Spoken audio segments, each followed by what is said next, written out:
ఎక్కడైనా అల్లాని భవతీ భిక్షాందేహి అని అడుక్కోవడం మీరు విన్నరా? ఈ కాన్సెప్ట్ వినలేదు కదా.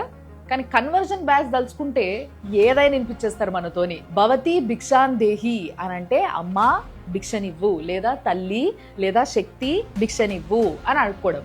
ఈ కాన్సెప్ట్ ని అటు అల్లాకి సాయిబాబాకి కలిపి ఆహా ఎంత అద్భుతంగా వాడుతున్నారో చూడండి. జగతికి అల్లా మూలమని, అల్లాకు తను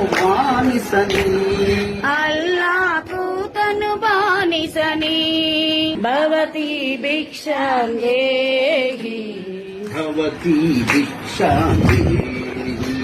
సాయిబాబా హిందువా ముస్లిమా అనే డిబేట్ ఎన్నో సంవత్సరాలుగా నడుస్తూ ఉంది. అది ఓకే, సరే సాయిబాబా అల్లా కలిపి పాడుకున్నారంటే ఒక లెక్క.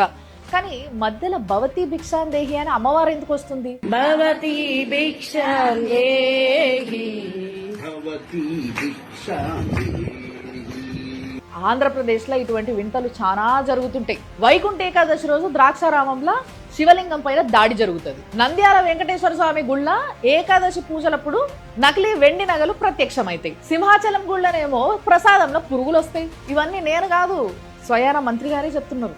కోనసీమ జిల్లాలో ద్రాక్షారామం భీమేశ్వర ఆలయం, నంద్యాలలో అక్కడ వెంకటేశ్వర స్వామి ఆలయం ఉంది. వెండి వస్తువులన్నీ నకిలీవని చెప్పి తెలియలో ఒక ప్రసాదం ప్యాకెట్ లో వేరే ఏదో పురుగు లాంటి ఇది దానిలో కనపడిందని ఆ భక్తుడు.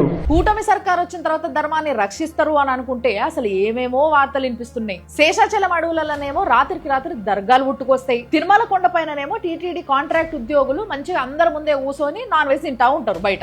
లేటెస్ట్ గానేమో ఇందాక మంత్రి గారు చెప్పారు కదా అవన్నీ అన్నట్టు కలియుగ వింతలన్నీ రోజు కూడా చూపిస్తున్నాడా.